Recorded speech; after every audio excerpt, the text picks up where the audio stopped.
ఈ విధంగా పనస చెట్లను కూడా పనసకాయలను కూడా తీసుకొస్తున్నాం ఫ్రెండ్స్.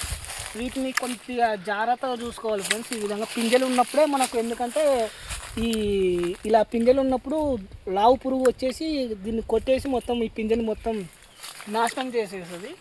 కాబట్టి ఈ విధంగా ఉన్నప్పుడు మనం జాగ్రత్తగా కొద్దిగా మజ్జిగ, ఈ విధంగా జీవామృతం వీటిని కొట్టుకుంటూ, అలాగే నీమాస్త్రము, లావు పురుగు, లబ్బె పురుగు, ఇబ్బ పురుగు ఉంటే అయినా మనం అజ్ఞాసం వాడితే దీనికి మొత్తం వాడుకొని పోతుంది ఫ్రెండ్స్.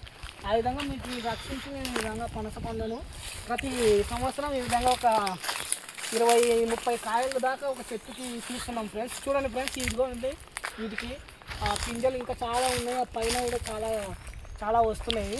ఈ విధంగా మేము వీటిని, కాకపోతే వీటిని కొద్దిగా జాగ్రత్తగా చూసుకోవాలి ఫ్రెండ్స్. ఎందుకంటే బరువు ఎక్కువ కాబట్టి ఊడి పడిపోతుంటుంది, లేదంటే ఓసారి లోపల మనకు తెలియకుండానే పుచ్చు పడిపోయి కిందికి రాలి పడిపోతుంటుంది.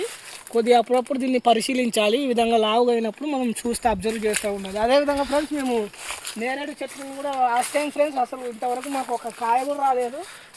ఈ సంవత్సరం మేము వీటికి బాగా మందులు బాగా కొట్టడం జరిగింది. మజ్జిగ ద్వారానే కేవలం వీటిని మార్పు చెంది ఆకులు కానీ, చూడండి ఫ్రెండ్స్, ఈ విధంగా మేము ఏ విధంగా గుత్తులుగా ఈ విధంగా మేము నేరేడు పండ్లను పండించాము.